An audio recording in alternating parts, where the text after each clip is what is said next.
Nonprofit and philanthropic leaders devote their lives to the service of others, but sometimes they need a little help. Kristine Michie has been deep in the work and the play of helping changemakers grow their impact for decades. So whether you're ladling soup at a local shelter or attending a UN peace conference, you need to find the balance between the heavy work and a light touch so you don't burn out. And Kristine believes play is at the center of that. Welcome to the PlayFull Podcast, bringing fun to the serious work of changing the world.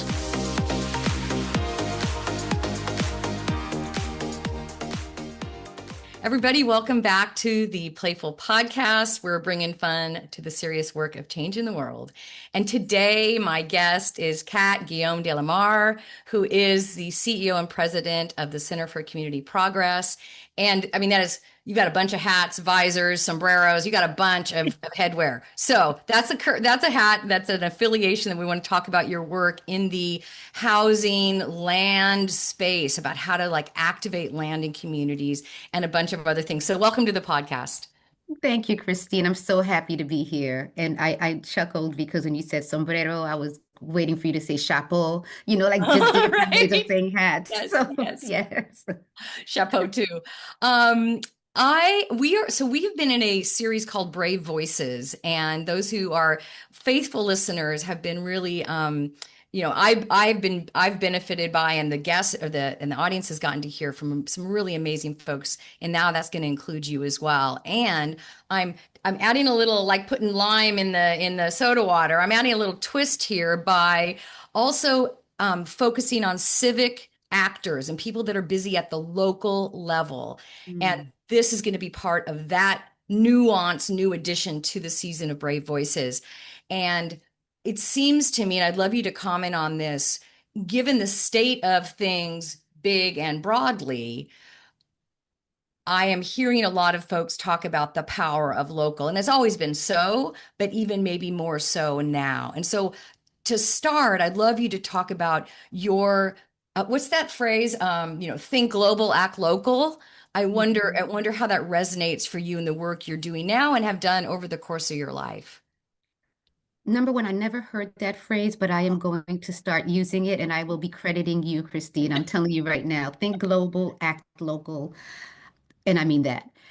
I would say that before I even delve into this question, that one part about me, I have several non-negotiables, but this main non-negotiable is that my professional, my personal, and my civic engagement lives all have to be in alignment. And so that's important because I can't believe one thing and not see it transfer into other parts of my being if I'm going to be representing all three parts of my being. So when I look at the civic level, I grew up in an environment where my mother's native land, which is Haiti, my family's native land, which is Haiti. I am Haitian American. Growing up in America, one thing I can say is a plus that came out of the negative, the negative is we were born fighting. We were born protesting. My mother made sure that from a grassroots level, when I looked at her, when I looked at my aunts, when I looked at my uncles, we were protesting against the treatment of our people in America, in New York specifically. We were also speaking out against the treatment by the federal government, which sounds too true right now. And so what I saw from a very, very young age was the impact of one's voice. And when it's silenced, how mistreatment continues. But when it's loud and heard, that's when it's amplified in a way where the spotlight is now on it. And you are forced to reckon with that truth that's coming from those who are loud. So taking that with me in my professional life, because that's my pseudo personal and civic engagement, my professional life, I in my current role, especially representing a phenomenal organization, I see all too well the power of policy. Mm. I see all too well the impact of policy, whether it's through unjust laws Mhm. or whether it's laws that are benefiting the community as a whole. Mhm. But when you look at policy, we look at it from the perspective of where is the voice? Where are the voices of the people who are being impacted by legislation? Where are the voices of the people who are being impacted by systemic issues?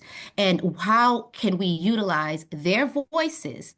Not speak for them, but having them speak for themselves in a way where they too can see the power of their voice, the way I saw the power of my voice as a young child, to enact change. Mhm. So when you see me at Community Progress, it's very important that we work with policymakers, but we don't just stop there. We work with policymakers, we work with community leaders, we work with grassroots leaders, with people who are civically engaged so they can actually see the power that they have to enacting change. As you're saying that, I'm thinking about my question and your answer, and I'm thinking the most local thing is a voice, right? Yes. I mean, talk about place-based, like if it's coming out of my mouth as I stand here, and then where am I standing kind of geographically, societally, culturally, like I am from this place speaking out, right? So that is so local, and I can speak about things far away from me, for example, geographically, but it's still, by the fact that I'm saying it wherever I am, is a local perspective.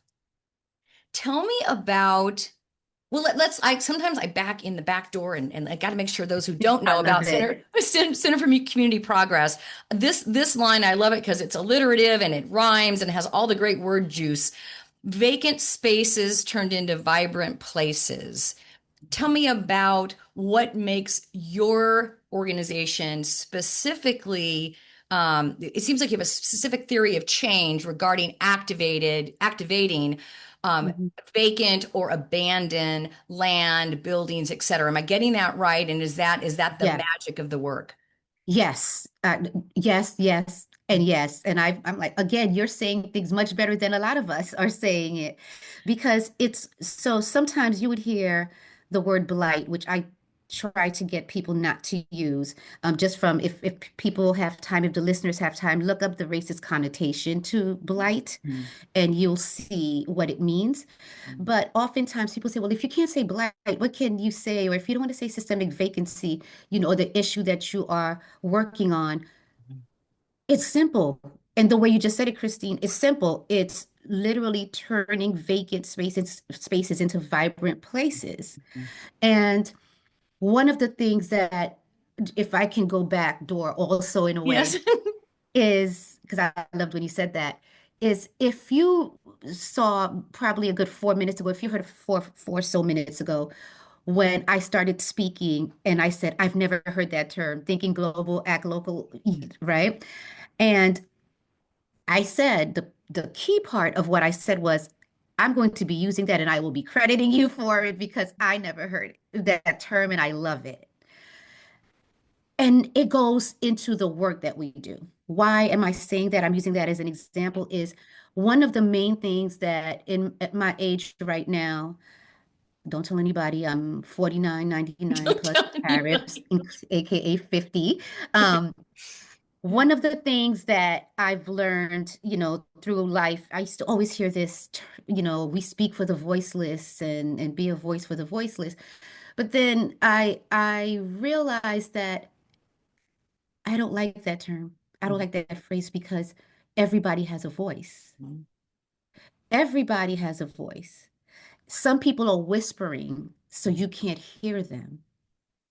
I chooses to go into these dark spaces where the whispers reside, where they're like, I need help. I need help.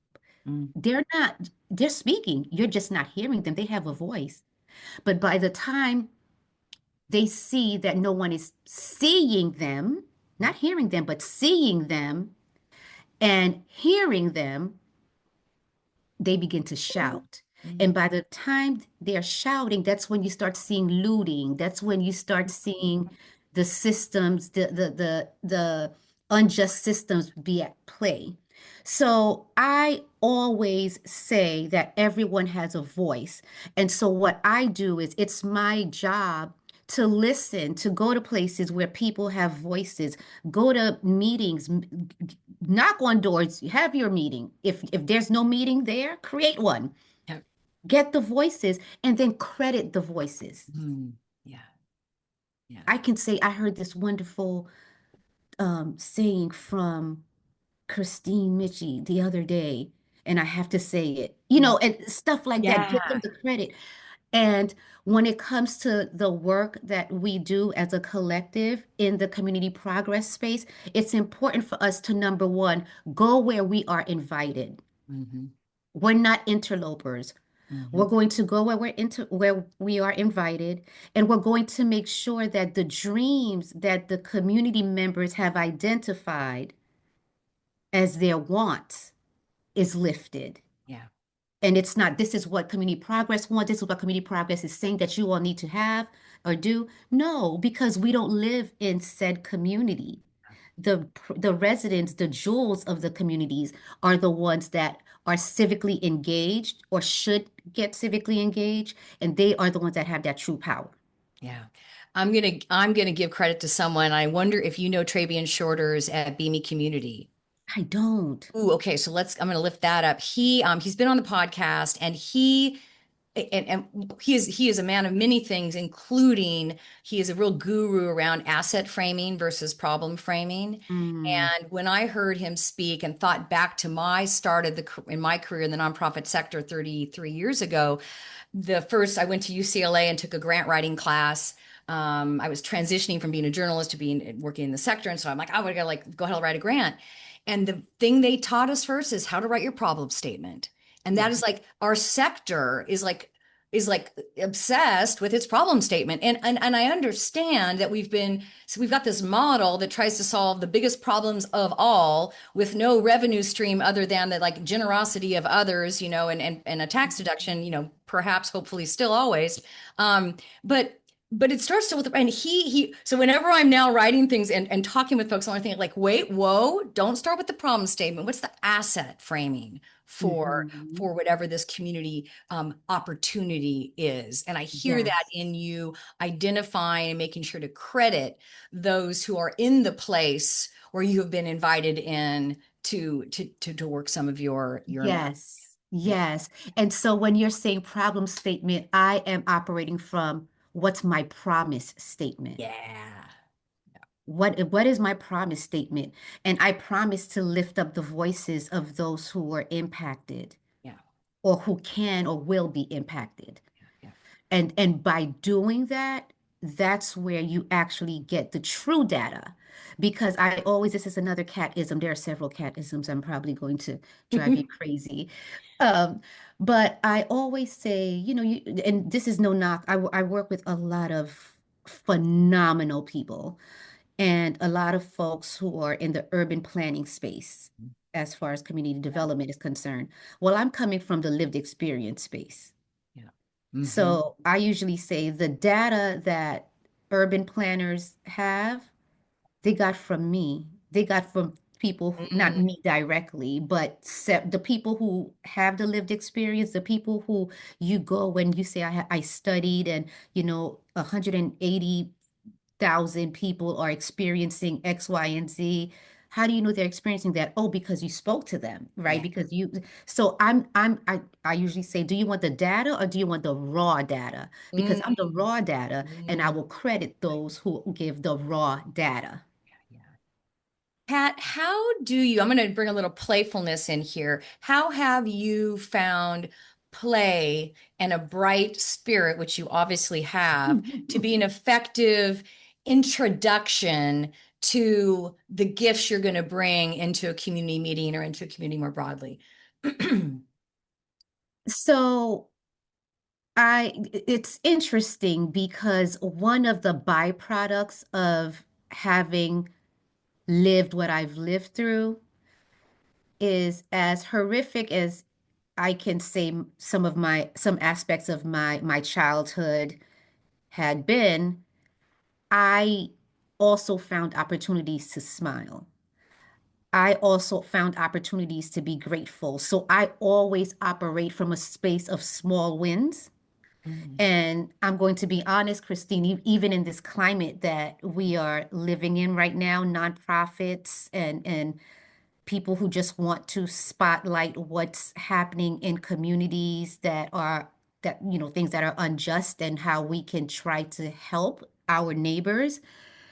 It's a tough period and a tough time to live in this era. Mhm. But I also channel the energy of what were my ancestors going through and what was I going through as a child, or things of that nature. And what I can say is no matter how bad things were, I still found reasons to smile. I've still found reasons to laugh. I still found reasons to seek joy. Yeah. And so when I go into these very serious conversations and very serious places, my defiance Mhm. to the state of the world is laughter. Mhm. My defiance is yet and still I find reasons to laugh, yet and still I find reasons to seek joy. And I can still say the fact that I woke up this morning, Mhm.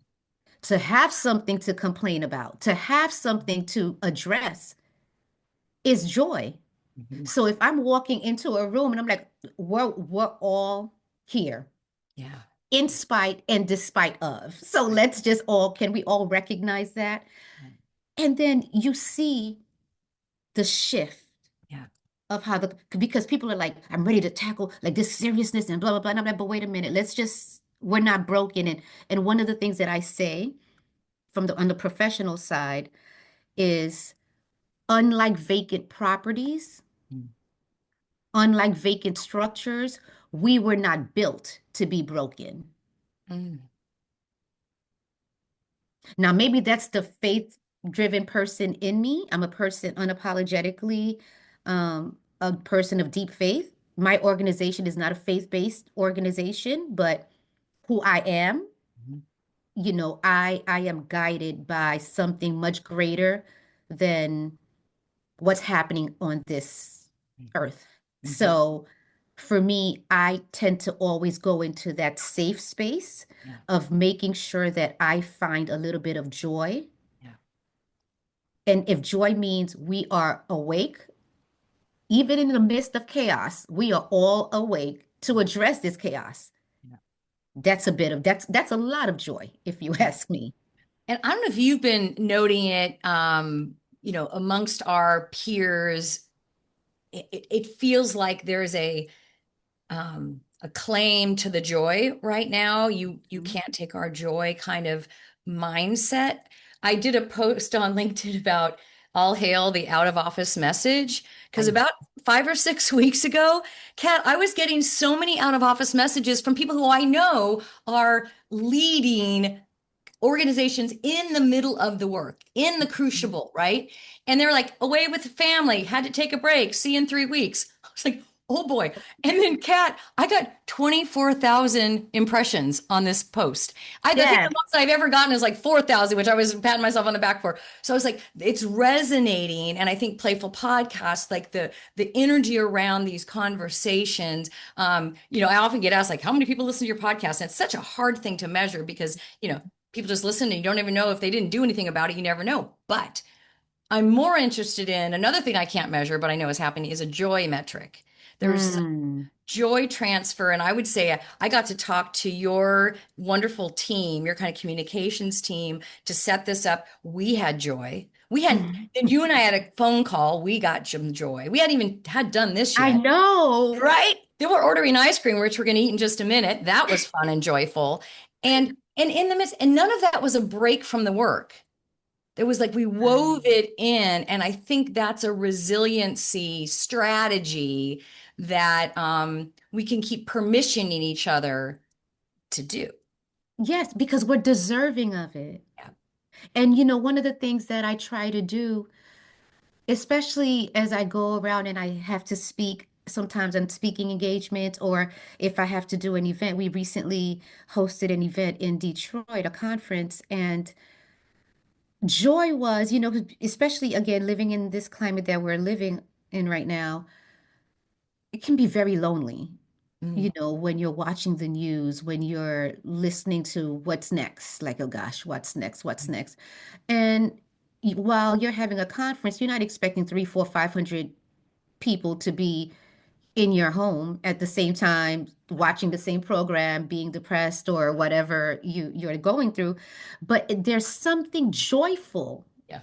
about having a conference, and Yes. people who are coming to this conference know what it's about. Yeah. And so when they're there with you, you realize I'm not alone because there are 300, 400, 5, whatever amount of people who are just as wacky as I am, who are seeking joy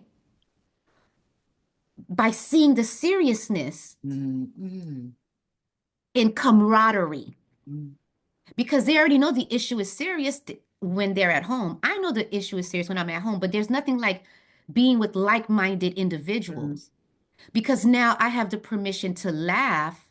mm. I always had it, but now I'm doing it freely Yeah. in front of others because we're all in this sugar honey iced tea show together. Yeah. What was that expression? The sugar honey iced tea show. I didn't want to curse, so the minute this Nice. Okay. That's the one I'm going to credit you for. okay. Sugar, honey, Honey iced iced tea. tea show Nice. together. Yeah. Uh, I was talking to the folks. I got to attend the Hispanics in Philanthropy, Native Americans in Philanthropy joint conference, and we had a conversation afterwards. And we couldn't stop talking about the fashion. I mean, the fashion was on point. And there's like, and let's talk about the food and the music. We can get back to the issues. We certainly will. Yes. But wasn't that delicious? Didn't that sound wonderful? And weren't the looks gorgeous? And that the fun, even if that was 90 seconds of a conversation, there was a humanity and a connection and Mm. a claiming in that. Yes. Yes. Because it's freeing that you don't have to, you're in a circle of folks, you're with a circle of folks who you don't need to convince Mm, about rightness, yeah, yeah, about doing good. yeah, You're in a space where people know that it's wrong, regardless of their political affiliation. It doesn't even matter. yeah. It's people know that it's wrong to criminalize poverty. Right. It's wrong to criminalize one's experience. Your experience is your experience. You can't criminalize me for my experience. That's what I lived. Yeah, And if I'm sharing what I lived, that's not criminal. yeah, yeah. You know, and so there's joy in simply being. Mm-hmm. And I think oftentimes those who are in power or in supposed power, they tend to feel like they can usurp Mm, that essence of being that we have.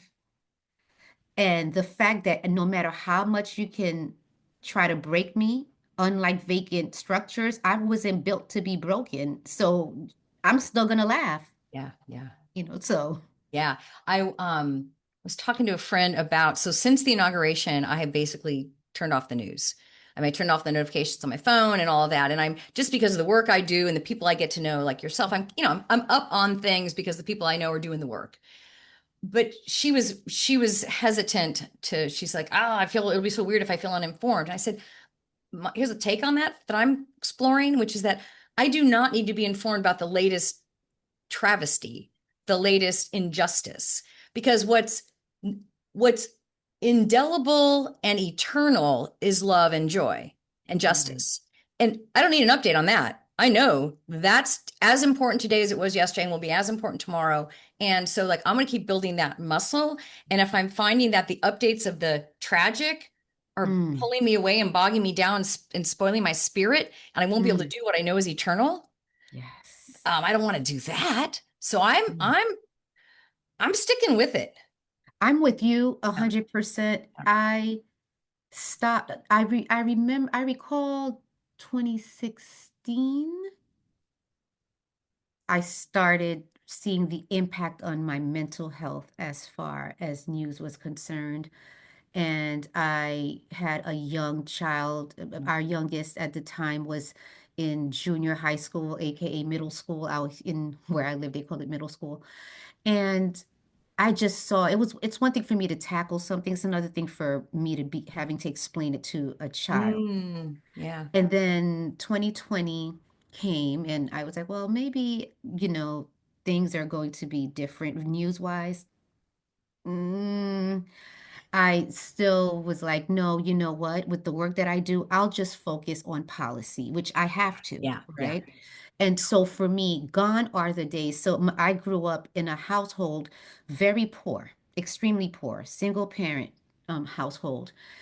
And my mother, thank goodness, we didn't grow up watching cartoons in the morning. Mm. We grew up watching the news. Good Morning America was the news of choice that Well, we had to watch.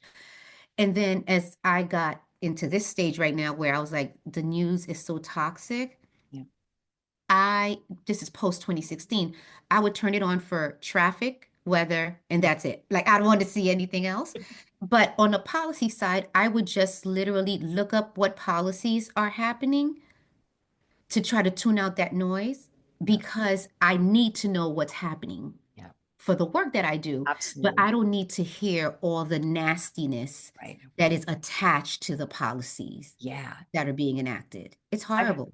Yeah, I've had a few guests on who are in the local news space and the nonprofit news space. So Dale Anglin from Press Forward and Hmm. Sarah Beth Berman from the American Journalism Project. And, and my son, I always tout him. He's a local TV journalist living in Mm. Louisville, Kentucky. So, making sure that something that's relevant to the Think Global, Act Local information you need about what's going on in your community is harder to find these days than, certainly when I was growing up. But we can find it, and it could be as simple as knowing the website to your local city. Now, oh gosh, okay, let's go grab your ice cream. I want to talk about your elected, the time you spent in Hmm. elected office, as Yes. we talk about some more actions. Okay, go get your ice cream, and I'll Okay. give a little shout out. Okay. I'll be right back. All right, so we are enjoying Ben and Jerry's ice cream today, and everyone knows well that they have at their core not only sweet treats but also social justice, and that has long been so about the company. They have been a supporter of the podcast, and we are having their ice cream today in the hot seat with a cold treat. What do you got? Yes. Vanilla caramel fudge. I've been addicted to vanilla caramel fudge since 1995. This is insane. And folks, Insane. I was ordering cat ice cream for the podcast, and I was like, that sounds good. I didn't know it was a decades long favorite. Oh my gosh. It changed my And life. when you say, so where do you remember having it? Like, where did you work it into your lifestyle? Oh my gosh. I was in college. I went to college in DC. So I've never heard of Ben and Jerry's when I was in New York.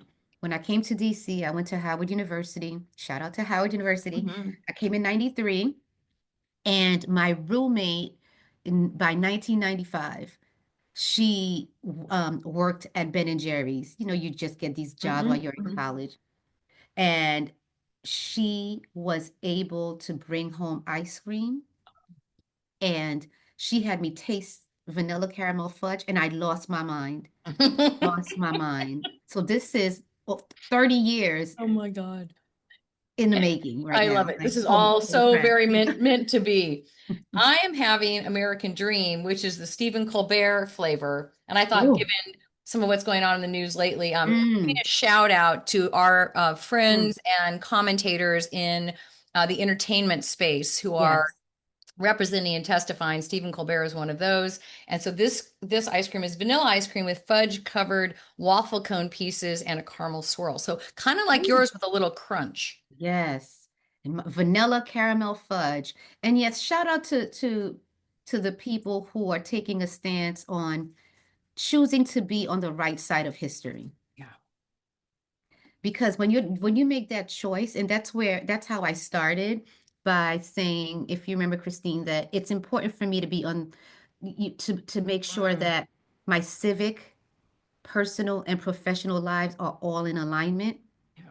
And it can be a very fearful space, Mhm. but when you know that there are certain things that are non-negotiable, it makes it easier for you to just stand your ground.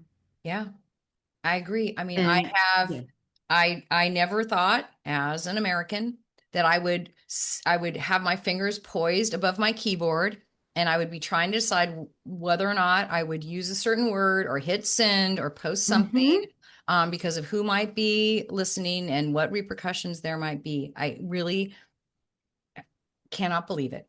And Yeah, um, I remember when I had to be probably 9 or 10-ish. If I don't know why that's what's sticking to me.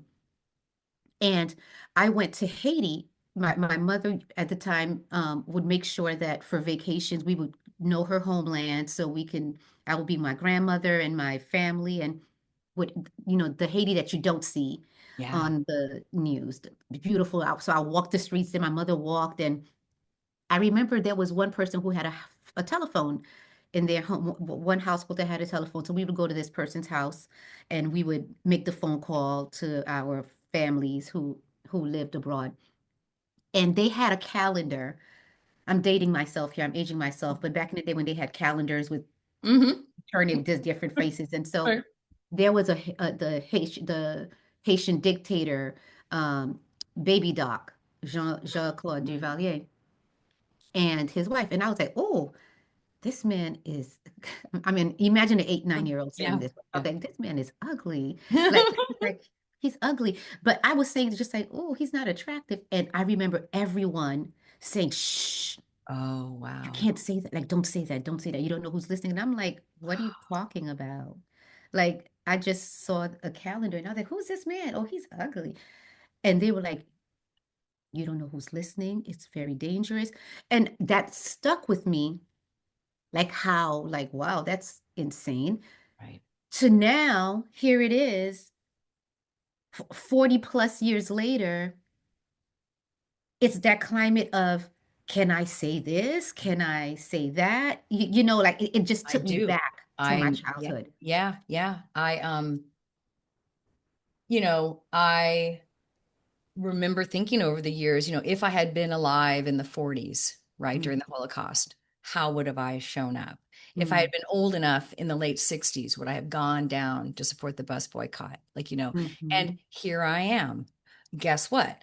Maybe I can turn this into a positive. I have a chance to answer that question. I'd rather not to have to answer the question. Yes. I have, and you and I have talked, and I'd love to talk a little bit Mhm. about your faith practice. Mm. I was thinking you were commenting, and it's important to do so, to say that Center for Community Progress is itself not a faith-based organization. And then I was thinking about that term faith-based, and I was thinking back to our earlier conversation about being local. Like I was thinking, Mhm. I am faith-based, right? Like as a person, which is to say, Yes. a grounding, right? So I can go take that, and I don't need anybody else to do what I'm doing or believe what I believe, but I can take that basis, faith based, Mhm. that basis of my belief and being as a gift everywhere to see what I can do. And Kat, I've said this on a couple of the episodes before. My prayer and inquiry right now is, just, you know, God, universe, please help show me my role. Continue to show me my role at this time. And I Mhm. believe that the podcast and conversations like this are part of that. To live Yes. and so, here's a moment of gratitude to you for joining me in that. Um, so play, joy, and faith. Ooh, what's that Yeah. mixture got going on? Well, for me, my faith journey is never ending. Mhm. It's always an inward outward journey. Yeah. I I have been around biblical scholars for a Mm. vast part of my life, but I will say when I look at scripture, I live, which is fun. I live through Isaiah 113. I believe it's Isaiah 113, which is do good, seek justice, and correct oppression. Do Mhm. good, seek justice, and correct oppression. And I have fun doing good. Mm-hmm. That's the thing. Like, I think when people look at faith, people think that, oh, that's you know, you're just in the church all the time and just doing things that, you know, like Monday through Friday, you're at Bible study or whatever faith you're a part of. If you're Muslim, you're at a mosque. If you're, you know, Buddhist, you're in, you know, shrine, like all these things. No, I carry my faith with me.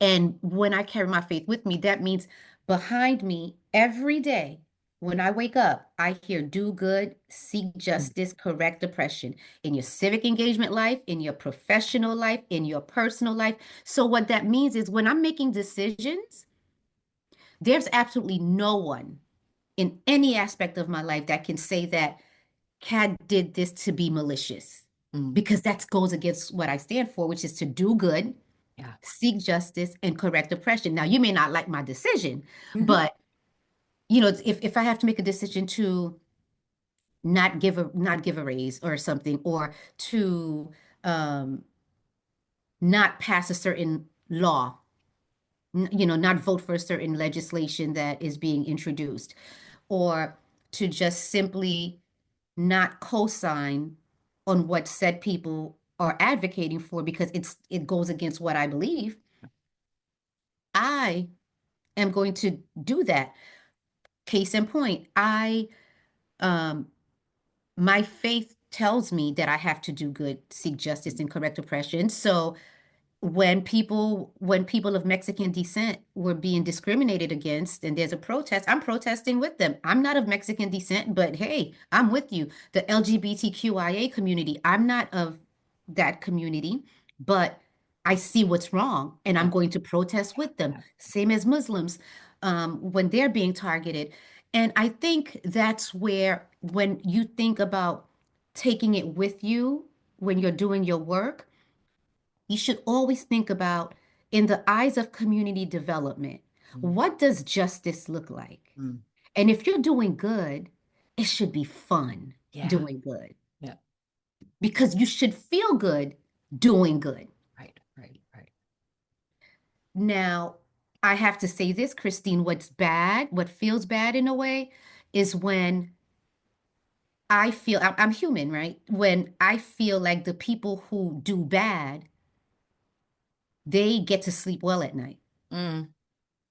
because they have no conscience. They Mm. have no, you know, nothing to follow. Whereas people who are really trying to do good, people like you, people like others in the spaces, people who have podcasts, who want to spotlight people who Mm. really are doing good, Mm.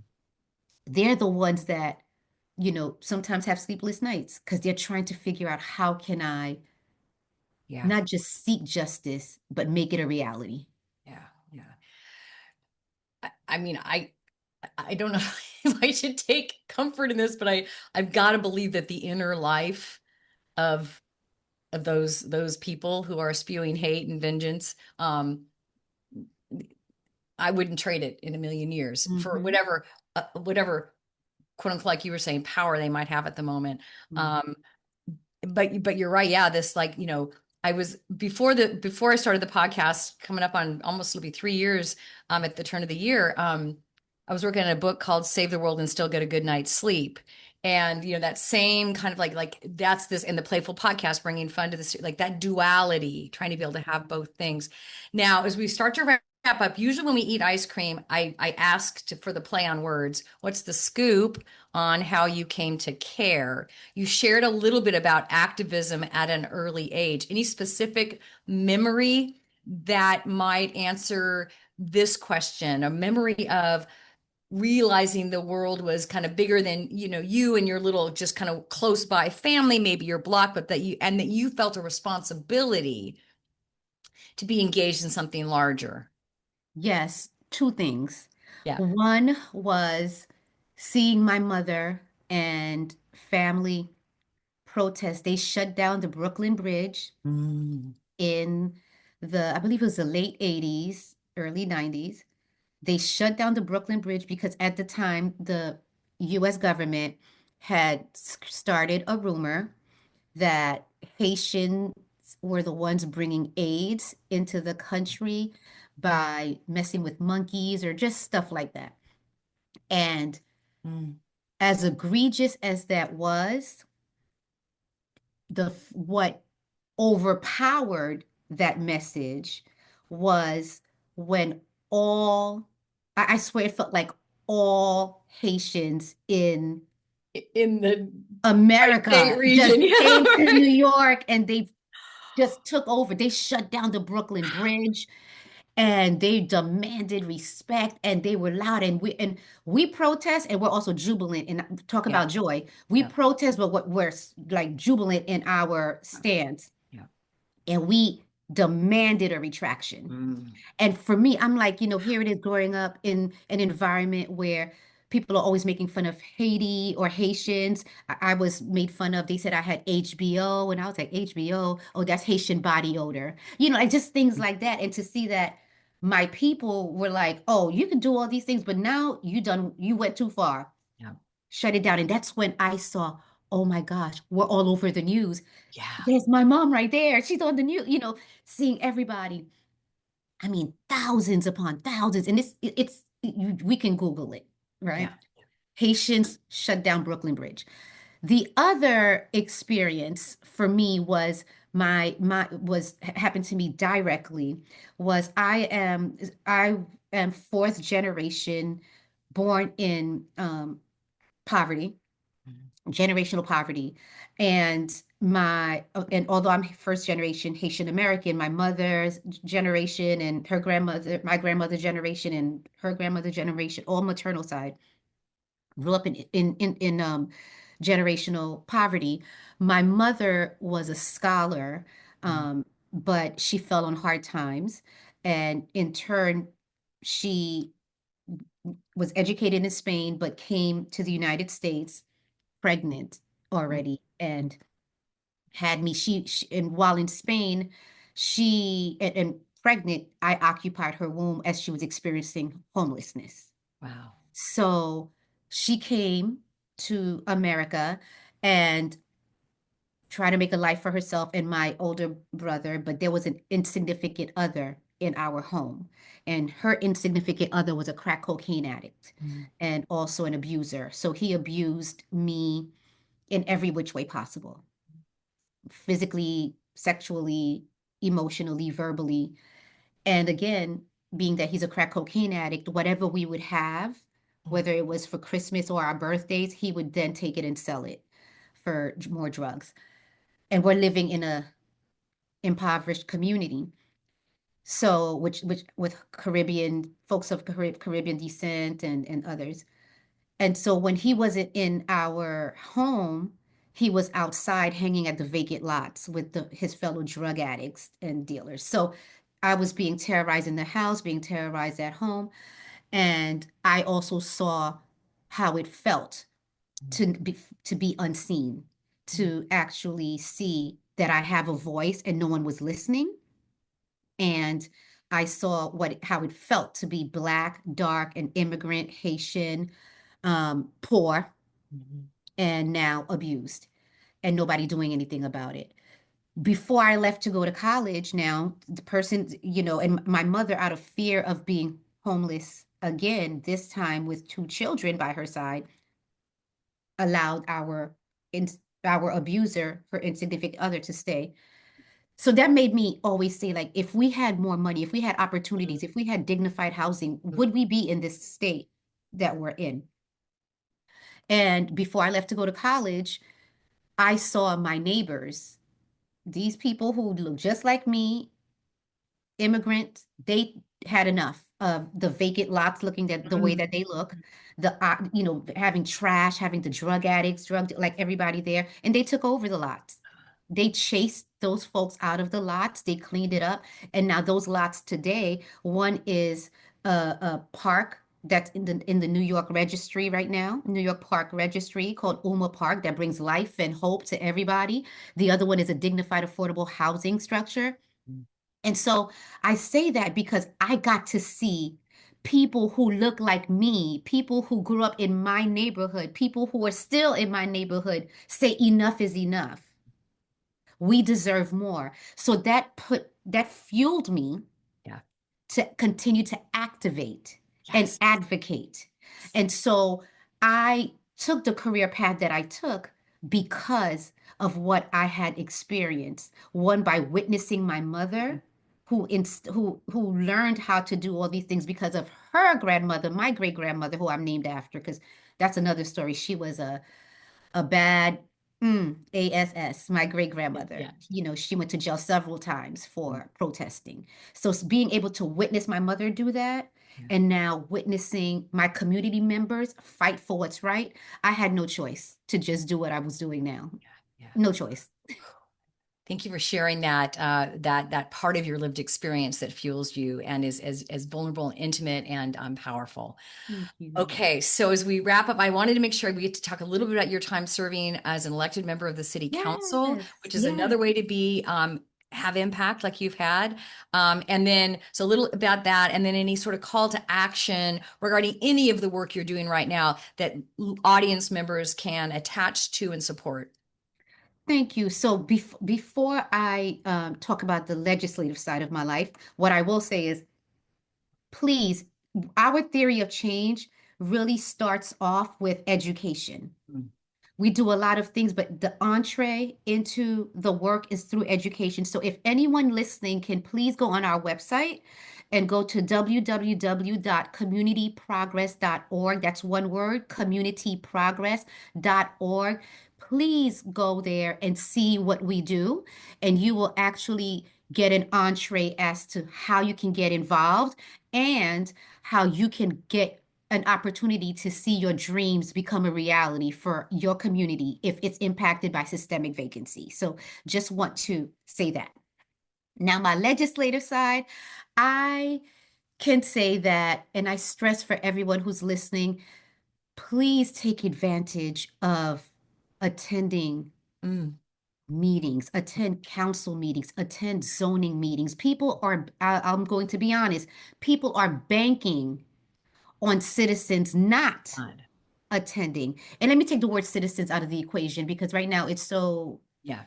heightened. Residents, Residents. they're Yeah. looking at residents not attending things Yep. just so they can pass their laws with nobody fighting back. Yep. And then by the time you realize how this law is unjust, it's already been enacted. Yeah. So now your time is being spent protesting against this law that's been enacted, but you weren't there to actually listen to it when it was being presented and people were looking for oppositions.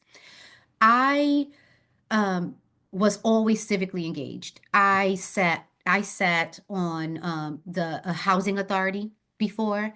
I became vice chair of the housing authority. I also then was seen as a leader in the region, not just locally. So what ended up happening was the then county executive chose me to sit on the county affordable housing, specifically the Prince George's County Affordable Housing Commission, and I provided commentary to and recommendations to the legislative body. But then I realized that, okay, these are recommendations. What about creating just laws? And so as if I wasn't bored enough during COVID, I decided to throw my hat in the ring and run for city office. And I said, if it's God's will, I'll get it, but at least I'm doing something. I don't have to win, but at least they could see that I'm engaged and I'm running to change. Didn't think I was going to win, and I won. I was like, holy crap, I won. I You should beat have just baked bread like everybody else during COVID. I No, no, won. no. Okay, but they did not, Christine, they did not give me vanilla caramel fudge when I won. I want to say that. But I was like, oh my gosh, I won and I beat out some incumbents too. And I was like, oh my gosh. So here it is, I won. And it was very important for me to know that in my legislative state, that I saw the little cats of the world. I saw my mother. I saw my brother. I saw the Christines of the world. I saw the people who really need us in any legislation that I would introduce. So I became that council member that worked across the aisle. Yeah. I also became that council member who introduced the most equitable legislation in the history of the city. I also became the council member that introduced legislation that didn't even impact her directly. Mm. I was looking at folks who were in need of money, who were in need of revitalizing their properties. I created the Intergenerational Poverty Relief Fund, Mm. the Community Resilience Fund. So doing all these things, right, where my husband and I and my children, we broke the cycle for me. My children they don't know what generational poverty is because I broke that cycle. But there are people who are still caught up in that cycle. So I created legislation for that. And I did that by also still being, even though I didn't run again because I had to just, there was only but so much of me. I did that while still being the first, yet sadly the only, till this day, Afro-Caribbean, Afro-Latina, Haitian American to ever win office in this city.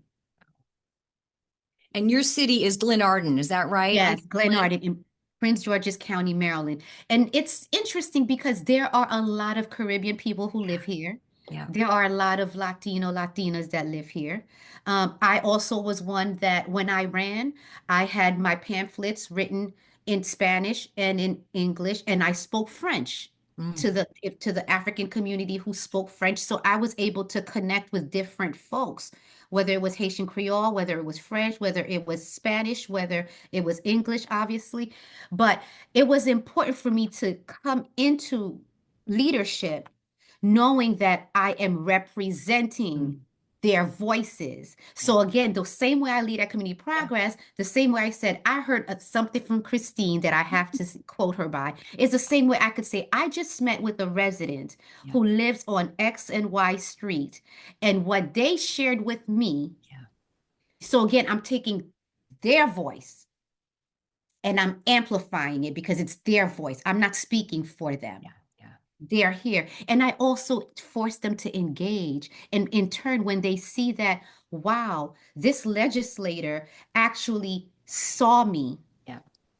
and she actually is bringing my issue to light, I too now see that I can connect with other legislators, the power of my voice, you know?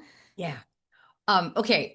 So I want to wrap up, but I want to ask you one, guys, in wrapping up, Yes. what of your skill set did that experience, perfect, amplify, improve, or a brand new skill that you found you had when you were serving in that role on the city council? Uh, I would say it amplified. So I'm all about relationships that lead to results. Mm. And it amplified my notion of strategic unlikely allies, Nice. strategically seeking unlikely allies. Because if we look at the climate right now, the Yeah. political climate, you always hear the Dems are here, the Republicans are here, the Yeah. conservative, like all this stuff, right? And I'm the type of person where, yeah, my morals are my morals, my convictions are my convictions, but I may look at seeking good, doing good, seeking justice, and correcting oppression, and I see somebody else who has the same mantra as Mm. I, Mm. but they sit on a different avenue that I'm at. Mhm. But if we have that in common, Yeah. let's come together in a bipartisanship way Yeah. because we want the same thing. Yeah. We're just from two different views, but let's come together as we're doing good, as we're seeking justice and trying to correct oppression. And so what happens is, as I was, there were folks who ran against me, and when my whole team didn't win, my whole slate didn't win. Mhm. So we are a council. We have to work together. So I made friends with Mm. and became allies with folks that some people are just 100%, animus towards. Like they're like, we don't like them. We don't. I'm like, I don't have time for that. I'm just here for. Do you believe that this should be happening? No, I don't. Okay, then what can we do about it? Versus If it came out of this person's mouth, I'm saying no. No matter what, I'm saying no. So unlikely allyship, Yeah. Yeah. creating that Yeah. relationship leads to results. Yeah. Yeah. And the And, results are a benefit to the whole, you and know? yeah, absolutely, Kat. And I got to tell you, I mean, it's ice cream is, Mhm. is, provides what's called the third thing, right? You know, so if you're left, you're right. What's the third thing? If you're Republican, you're different. What's the third thing? Conservative, progressive, what's the third? So finding things that people have in common, and ice cream is pretty much Yes.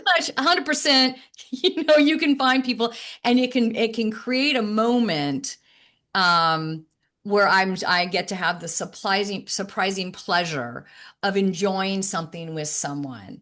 And Right. there's so much there. Okay, so this is great. I am so glad that I know you. I am so grateful for the work you're doing. I know we've just launched on a friendship that will, as long as we're on planet, will Oh, be. you're stuck with me for life. Look, I we're matching totally. colors. I know, it's so good. It's so good. So thank you so much. And folks will put all the great details in the show notes, the website, etc. And we will be thinking about you and sending you all our good wishes as you continue to do your work and we bring fun to the serious work of changing the world. Yes. And spotlight and highlight you too, Kristine. Thanks, You are Kat. a treasure. And I hope people are hearing this part. I really do. You are a treasure. Oftentimes people spotlight negative things, and Mm. it's always good to have a moment to just breathe, have fun, talk about stuff, Yeah, but also know that we're not talking about negative things. We're talking about right. finding joy. Yeah, right on. Thanks again. All right, folks. Hey, everybody. Thanks so much for listening to the PlayFull Podcast.